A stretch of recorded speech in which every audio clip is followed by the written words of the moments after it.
That deserves a... Doesn't it? Wow! Love that. Looking forward to talking to the guys and why they're crazy enough to come and reform after 26 years. We've got our... We used to, I remember like back in the day, to get people to gigs, we went into the local nightclub and we're getting people's names and addresses and physically posting out postcards to people. We've got our guest band on this week called Sunwheel. We had the track before and I absolutely loved it. It was wonderful. So they're on screen now and we're here. How are you doing, guys? All right, how are you? Thanks for having us. Yeah, thanks for coming back. Yeah, a little bit of a testing there. No, I'm glad you did, because sometimes it goes a bit Pete Tong and things don't work right, and they do. So I'm really great with technology, so that's such a good... Me too. No, you got to keep trying. I'm quite good with technology. I've tried to keep ahead of it all the time. Always had a keen interest in tech, and yeah, at some point it's going to bypass me in it, but. Yeah, not the minute. It's a bit like the weekend. We met a guy who was camping at the weekend in the camper van, and he was in an old VW.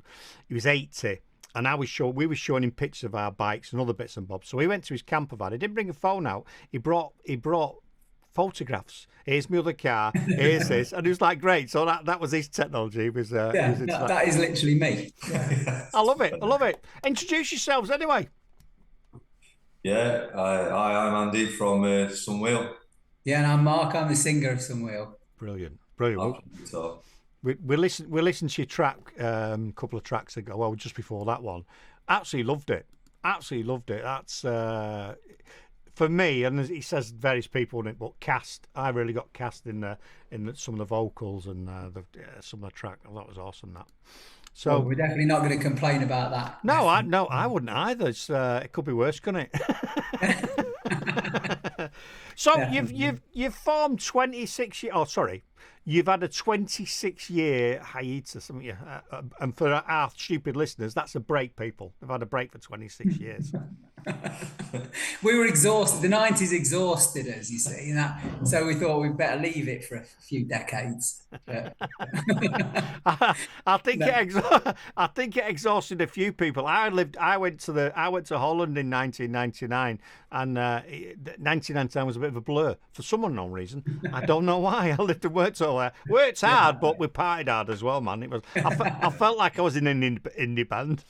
Yeah, it was definitely quite a decade, wasn't it? But yeah, we enjoyed it. I mean, we had a couple of years together, but then it just life took over and we kind of like went our separate ways.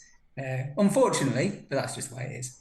Yeah, it happens, doesn't it? Life happens, and a lot of bands that happens, relationships or whatever, work, or if it's not hitting it or something, and because it's a lot of pressure being in a band, isn't it? And touring and doing gigs and promoting yourselves and all the rest of it. It's hard going. It's not. I think people go, oh, I'd love to be in a rock and roll band. Tell you what, guys, get out there and see what it's like driving in the middle of the night to some godforsaken part of the country and getting all your gear out. In a transit van that you can put your hand through the side of and all the rest of it. Yeah.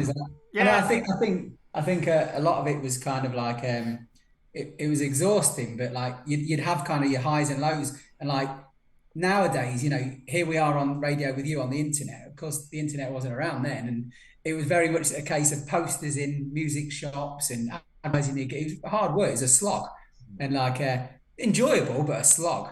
Like it's still a bit of a slog now, but it's different. It's kind of like you can reach more people, and that's why I think we'll all agree that it's just kind of like it's just a better vibe. It's like it's kind of easy, but hard work at the same time. It's hard to explain it. Yeah, I get that. No, I get it. It's a bit like I always say, bands and what have you. It's easier now than it ever been to form a band, record your own stuff. You don't need. Yes, it's better when it's been mastered properly. But anyone could actually go and record it in a bloody shed or a garage or a bloody whatever, and have it on the internet the next day. I mean, whether you'll reach anybody or not is another matter. Yeah, exactly. And I think that's the frustration for a lot of people. They think, oh, I'm in a band, we sound good, we'll just put it out there. Everyone's going to love it. It doesn't work like that. You've got your modern day going on the slog with the posters is your modern day posting on social media, doing little snippets and, you know, little funny clips or something that's interesting. You know, I watch some of the younger bands and I've got a dartboard there, and he's throwing darts. That's on his social media. It's going to attract people, isn't it? It's interesting, not just come and listen to our music. You know, it's a bit different. Well, and to be fair, we're at the start of our kind of like, without sounding American, the journey on that front, because like we only got together again this year, and like, you know, literally after we had a couple of beers together, didn't we, a couple of years ago, and we're like, we should get together again, we should do something, and then we kind of did it 2 years later, so it's this year. Like, so we've recorded a clutch of songs, like 3 songs, obviously Ocean Dust being the first release. But like, we're doing a video, we're kind of doing lots of social stuff, and we're doing some gigs. Obviously, we're trying to get more and more of that going on again, and so it's quite organic at the moment, but we're all enjoying it. Right. Yeah. It's different, isn't it? Like you say, you've got to be your own marketing company. You've got to be your own, you know. Social media is a whole new world, and we're just getting our heads around it. But it's very different. That we used to. I remember, like back in the day, to get people to gigs, we went into the local nightclub in Derby, which is called, well, one of them was called the Blue Note, wasn't it? Yeah. And I remember getting people's names and addresses and physically posting out postcards to people. Jesus. Yeah, Wow. getting their names and addresses, and we had these postcards printed out. We sent them out. It was when we first released Your Empty Will, wasn't it? Yeah. We released a CD, a self-release CD, and we packed this place, didn't we? We absolutely rammed it, but we put in the hard yards. You know what I mean? I was walking around the nightclub, loads of, you know, people had a few tinnies, getting their names and addresses, and occasionally someone would have an email address, or they might have. But I think I'd only had a mobile phone about 6 months then, so. Nobody else, hardly anyone had them. Yeah, it's definitely a different world. It's a different world entirely. That's really, and I think there's a different appetite for live. I think there's appetite. I think there's a different appetite for music back then. But also, well, picking up on what you said then, I don't know, but I'm presuming the fact that you physically went out and spoke to people in a nightclub and got their name and addresses, and then that came through the letterbox. I think that personal connection with you and them there made them think obliged to come and see you. I'm not sorry. That sounds negative. Yeah, I know don't you mean like that. Yeah. They think, actually, I feel connected to this. I saw the guy. I remember chatting to him. Bloody hell, he sent me this through the post. He's done his thing. Bloody hell, he seemed all right. It was great. Let's go and see him. Whoa, brilliant. And it must be that connection. It's got to be, hasn't it? Yeah, I mean, it was a great scene in Derby. Then there was a really great scene. There was lots and lots of music venues. A lot less now, unfortunately. It seems to be kind of coming back to a certain degree. Yeah. Certain areas of Derby now got lots of stuff going on. Lots of live music going on again, which is brilliant. But like there was a hell of a lot of places there. Yeah, it's been really tough for pubs, hasn't it? We lost a lot of pubs with COVID and Brexit and all of that. We lost a hell of a lot of pubs, so now it's just building back up again now, isn't it? And, I think it is, yeah. Well, there was some cracking places. At that time, the Warehouse. Yeah. I saw some brilliant bands there. Like Oasis, Pavement, House of Love. Jeez, loads. Yeah. A lot of touring bands, and the Vic used to get a lot of touring bands as well, didn't it? Yeah. And the oh God, yeah, Manic Street Preachers and the Bell. Yeah. Which is a tiny pub, really. It's awesome, isn't it? I mean, for people to go to those gigs, me and my lad, I'm into all sorts of music, and we saw quite a few years ago now a guy called Protégé, who is a reggae singer from Jamaica, and he was on in the afternoon, and me and my lad were like, he's awesome. And then we went and watched it. We saw it. My lad says, I've got your tickets, Dad. We've got to watch Protégé in Birmingham. And it was in, I forget which one it was, the Institute. There's one where there's two or three floors, and it was upstairs. And we went in, I went, let's go to the front, but we won't be able to stay. It'd be packed. Anyway, you could walk around in it. We was literally there to there from him, and now he's absolutely massive. And I'm like, can't believe me and my lad that was like literally next to him. And I think that's magical when you can do that, and you can go and see bands like that when they're coming through and they're growing. I think it's just, it's awesome. It's awesome. Well, the beauty of live music, isn't it? Yeah, it Ultimately, is. It is. you're into it. You're into it, aren't you? I don't know who Kirker's 66 is, but he says good to see the Sunwheel lads. So it must have something to do with you because I've not seen him before. So Yeah. it's great. Yeah, no, I like it. I like it. Is he your manager, your friend, or one of the band? No, he's a friend of mine. Yeah, I've known him since. since about 15 years or more. I've never met him. Well, you will do one of your next gigs. I look forward to meeting you, Kirkers. Yeah, It will happen. Good lad. Kirkus is a good man. He helps a lot of people in our area and further afield as well, doesn't he? Awesome. And he does it all for free. Does it all for free. So nice one, Kirkus. Sounds like me. Well, there you go. My name's Kirk, so there you go. It could be me. We'll call you Kirkers as well, shall we? Yeah, you can do. So when you used to tour in a previous life, pubs and clubs, but you used to do the universities as well, didn't you? It says. Yeah, Man. That was the big thing, really. If you could get on the decent universities, then you'd be playing to a massive crowd every time. And but I do remember, I was thinking about it earlier, and I was talking to somebody else about this. I remember playing at Manchester University Student Union, which was rammed, and we were the headline act there, and and it was amazing. And you walked off the stage like a proper rock star. And then the following week we're in London and we played in front of literally the support band. so it's kind of like, it's just really, really weird how it could. Well, it was. It's we you make connections, don't you? And I think we got the Manchester gig through a little gig that we did for charity in Nottingham. We did like a charity gig in Nottingham. Somebody said, "Oh, you'd be perfect for Manchester," and it was a good night out, that, wasn't it? Yeah, I think our music is kind of like, it always has had those influences because we were kind of like that. Yeah, but and they probably seep through the decades, to be fair, because we're all still into that kind of music. But I mean, certainly our influences have changed quite drastically, haven't they? Life. Yeah, we were thinking about that, like our music has evolved since the 90s and what's changed and all of that, really. And I mean, obviously there's a bit of a resurgence of 90s music now, but even then, like, what was 90s music? Depends what you were listening to, doesn't it? It does because because everyone wraps 90s music up as being indie, don't they? The Manchester sound. But actually, in the 90s, I was into R&B.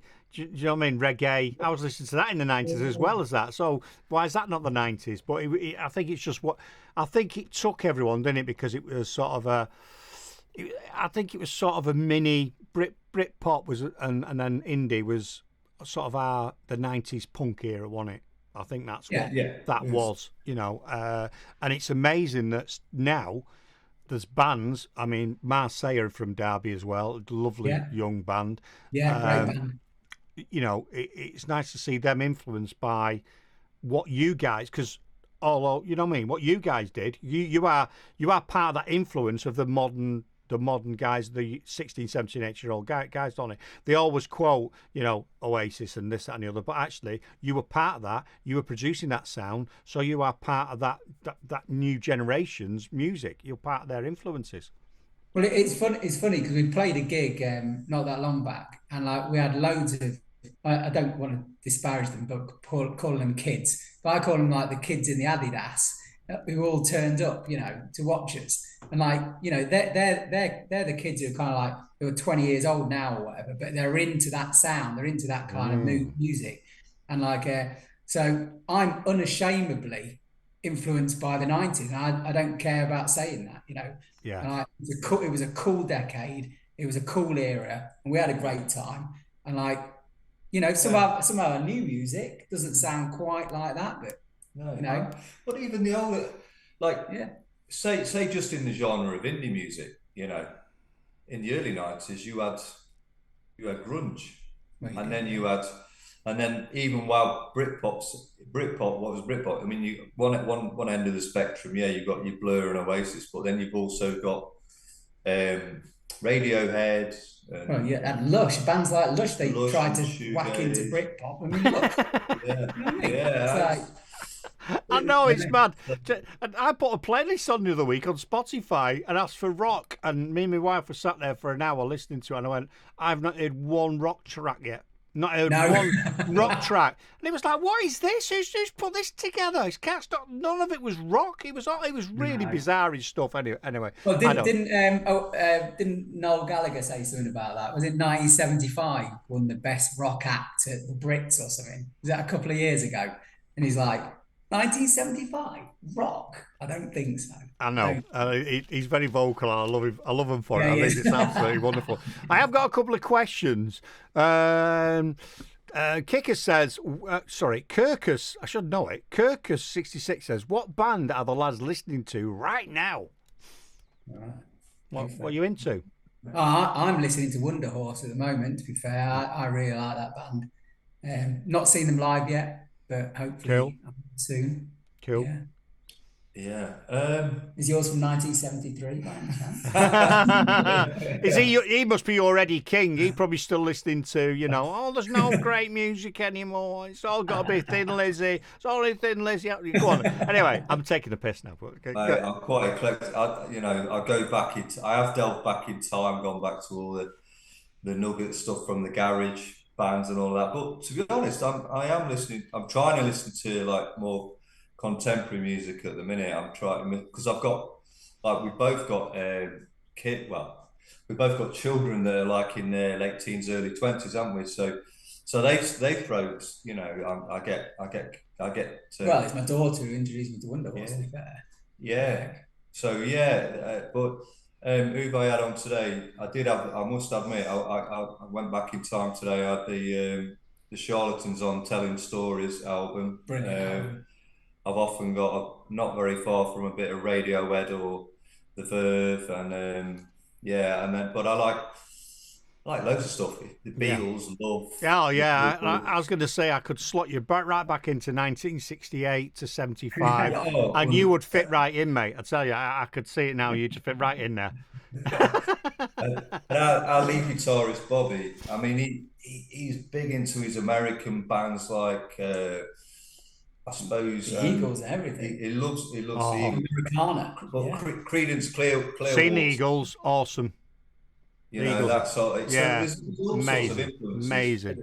Massive influences. John, our drummer, he likes. He says, "Oh, I do love the Charlatans, but I like oh God, who's that? Red Hot Chili Peppers." And so there's all, mate. To be fair, I think that's the thing about Indian rock, and you could go on forever, couldn't you? You could. So back in the day, you were doing the universities. What's the plan now? Are you staying studio work? Are you going touring? What's how are you going to attack that? What's the idea? To be fair, the plan evolves every time we meet, doesn't it? It's like we've all got ambitions again. We've all got fire in our bellies about it because it's like sounding really good and we're really enjoying it. And so, I mean, the idea is hopefully next year we'll do quite a lot of festivals. We're going to record again probably in the spring. We're kind of making those connections with the festivals. That's been quite a big thing. We've been promised. I'm hoping that a few decent festivals will come off. And we'd like some decent support slots. Hey, at the end of the day, we're not kind of like panicking about it like we did back in the day at all. It's like what will be, I think. And with hard work, of course, but I get that. You're in a different time zone, aren't you? We're not trying to make it. We're not trying to, we're just going to enjoy it. We'll enjoy that whole kind of experience, and it's great being back with the lads together again. That's good. Because I mean, we're kind of getting on better than we ever did, aren't we? All of us. Yeah. So that's what it's about, isn't it? Really, it's like friendship and music. Oh, it's brilliant. Keep looking away because I'm trying to look at some of the questions, questions that we've got because I know that's you've got what are they called? They're over in Brazil. He's put you on his playlist. Pretty basic. He's liking your stuff. I've added it to my indie rock list, so that's that. There was a question here from Mr. King. What was the most memorable moments you've experienced together as a band? And how did it impact your music? Jesus, I think he's been asking, what's the thing? He's not written that. Did you get that? What's been your most memorable moment you've experienced together as a band, and how did it impact your That's music? right. That's a massive question. It is, isn't it? I mean, I don't know where he's got that from. I'll be honest. Like, probably my most memorable things would be completely untalkable. Yeah, I'm not. Hey, you can on this show, mate. You've dug your stone. No, I definitely couldn't. All right then. But I mean, if you kind of like want to talk about that sounds. Or like, I'm intrigued now. You need to write a book. Yeah, I mean, the whole thing about being in a band, isn't it, is walking on a stage, like in front of a decent crowd who are right up for it. And I always remember, one of my abiding memories is a place called Flower Pot in Derby, and it's a decent sized venue, but it's not massive or anything, but like walking onto a stage in front of everybody who is cheering like mad and they're really up for it, and the energy from the crowd, it just makes you like give it 100%. Yeah. And I remember that gig really nice. Well. But yeah, the most memorable stuff is unspeakable. All right, the unspeakable, speakable. How has that influenced your music? And you can't talk about it, but it might be in your music, might it? It all goes in there. We'll let you in on a little secret. Go on. So we did when we were together. We did three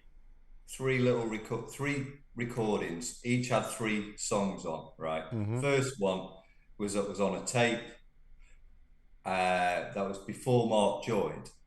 And Mark, we decided to get a singer. I was trying to sing at the time, and I still do, but I wasn't. Yeah, I was trying to play guitar, trying to sing. I thought, right, okay, we'll get a singer. We got Mark in.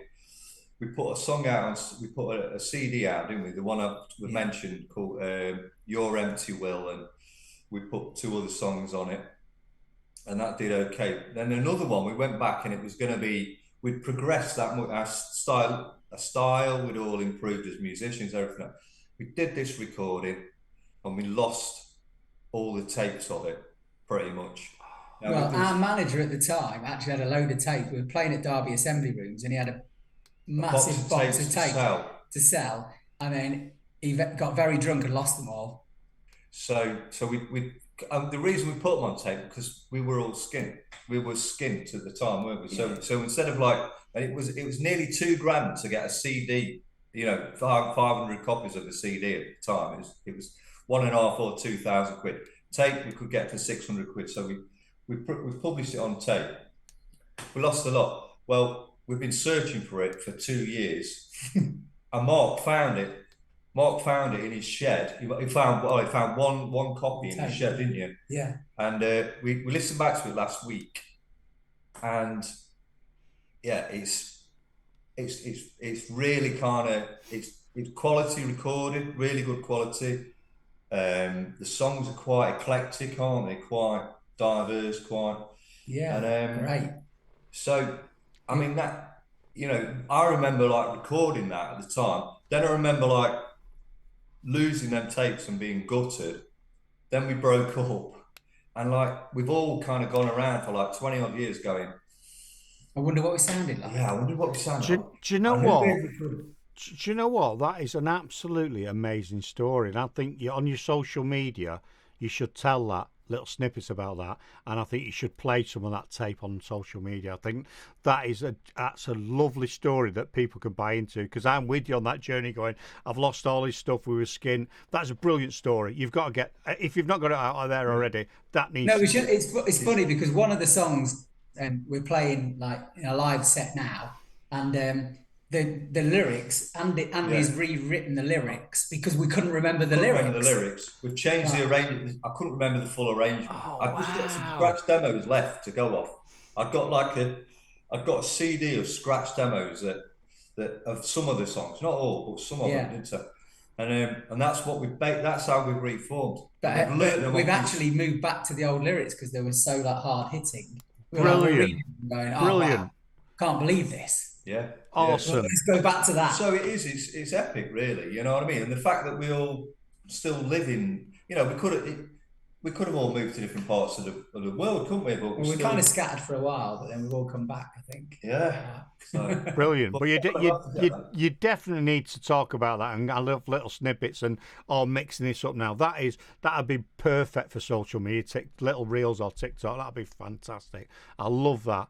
Jesus, I tell you what, we could sit here all day chatting. Coming, 2 versions of one track. She's saying. Oh, that's what Janice is saying. Yeah, you That's could a have good idea. you could have an A side and a B side, and it'd be exactly the same track. Yeah, Do you know what I mean? Honestly, With different yeah, you lyrics and could. different There's arrangements. even different middle eights and different That's like. brilliant. There's all Completely sorts different of arrangements. Yeah. Speed, tempo, the whole lot's changed. Yeah, So- one's really angry, one's kind of like a little bit more relaxed and a bit Nice. sad.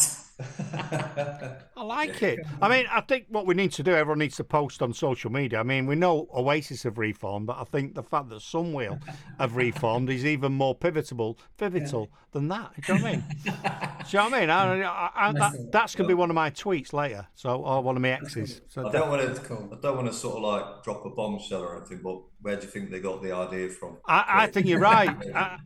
Yeah, breaking news. Yeah, it's fake news. It doesn't matter. You can say what you want, can't you? At the moment. Absolutely awesome. So, you've got music coming out then? You've got more music you've laid down? Yeah, so we recorded. The next track is going to be called Ferris Wheels and Laser Beams, and that comes out on November the 5th, hopefully. Yeah. Fireworks. Yeah. It's completely different to Ocean Dust in a way, It's but a you'll brand hear new- the influences. It's a right good song, that is.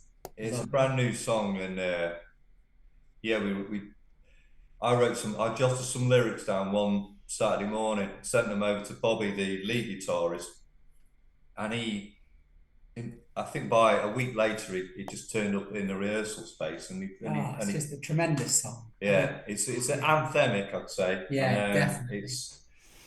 I think, yeah, It's the one of next step up, I think. It's the next step up. Awesome. Well, it's definitely going to be on our show when it comes out, because that's what we're doing. Because Janice will be following you. But if anything to go by, that Sunwheel, that Ocean Dust track is brilliant. Love that. Really great track. Brilliant. Thank you. Because that's what I was going to say. I thought, why is there no other music on Spotify from them? Yeah. And now that's you've explained it, haven't you? Yeah.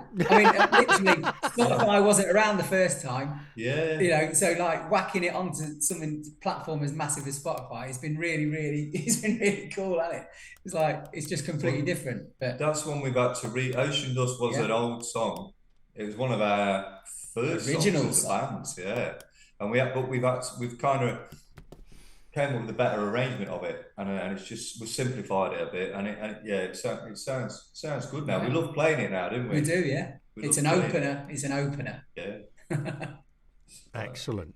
Oh, I'll tell you what, we're looking forward to seeing what you're doing, where you're going, and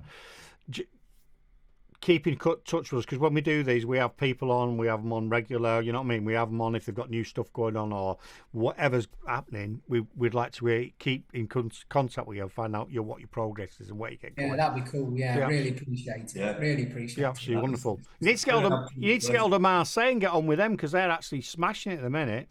So Well, I mean, we're actually playing. So Marseille are playing a festival this on October 4th and 5th. Yeah. In Derbyshire. We've been arguing about the name. It's Dionysus or Dionysus. Or and you're playing there as well. Are you there as well? Marseille are on the bill. We're playing on the Friday night. They're playing on the Saturday. Awesome. Yeah. You definitely need to chat with them and watch what they're doing, because they've got it nailed. So nice. they're It's brilliant. good to hear. It's good to hear. They're doing very well. I've seen them play, yeah, and I know the lads. Well, one of them's mum used to. I used to work in a paper shop, and his mum used to come in and do a paper round. This was way back. So yeah, so I know the boys. Awesome. Well done, Marseille. Good lads. Excellent. And the Mees as well. We know the Mees. Oh, well, we had them here for Dougie Fest this year. Yeah. So I saw that, mate. Yeah. Good lads, the Mees. Yeah. Yeah, I've still got to edit their video, because just for everyone out there, if you don't know, you've told us before, 2 years ago, we've done 2 now. Dougie Fest. We have bands here. We had 9 bands last year. Right. Sorry, this year. We live stream it out on Mixcloud on this platform. Then we chop the videos up, put them out there. We put it on the radio. There's no. It's a festival, but it's a virtual festival. There's nobody here apart from the bands and my neighbours, which is really weird. And the bands come and go, oh, this is weird. But my lad came with some guy from some of his bosses from work, and they were chatting to him. He went, this is a bit weird. I've just been talking to someone over there. Now he's playing the drums. I've just been talking to him, and he's on there playing guitar. What's going on? My lad went, these are just all bands that my dad's got round. That's great. But that was brilliant. They were awesome. And Mees were spectacular, and they're a great band. We love them. And obviously because there's another guy around your place, Council Cut, and he records at the same studio as the Mees, and that's how we got in contact with the Mees. He's brilliant. Go and check him out. He's very unusual, full of tattoos. He's not hip hop. He produces all his stuff. It's called Council Cut, and he records at the same studio that the Mees record at. We'll have a listen to that. Yeah, absolutely. Yeah. At the end of the day, we're all about supporting everybody. Yeah. Let's face that. Eddie's saying dark mode. What's happened since you've been on? We could see you, and now you just turned into black and white silhouettes. That's all right. It's almost like it's autumn. I know. It's mad. Because what's happened? You've turned into a Crime Watch investigation. You know, you've turned into whistleblowers where we can't see you. Oh, there we go. We can see him now. This is the voice of an actor. There you go. There we go. I never even. It just started getting darker and darker. I thought, should I say something? Anyway, Eddie's mentioned it. That's better. We're really professional, as you can tell. Mate, don't worry about it. It's going to go down in history. Dark mode with Sunwheel. Right, is anything? We'd probably look better. Yeah, we looked a bit better with this. No, I think you look really cool, especially the images on the thing. I think with the glasses and everything there, you look really cool, man. You look like you're living the dream. So, is there anything I've not asked you that you want to get out there, want to talk about before I let you get on with your evening? I don't think so. Just Ferris Wheels is coming out November the 5th. We're looking forward to that. We'll keep in touch with you. It's brilliant talking to you. Thank you. No, it is. And can one of you do it? Can you say, this is Sunwheel and you're listening to Dougie Stone Radio? If you both do it, it'll go to shit. We're not. But one of you do it. There you go.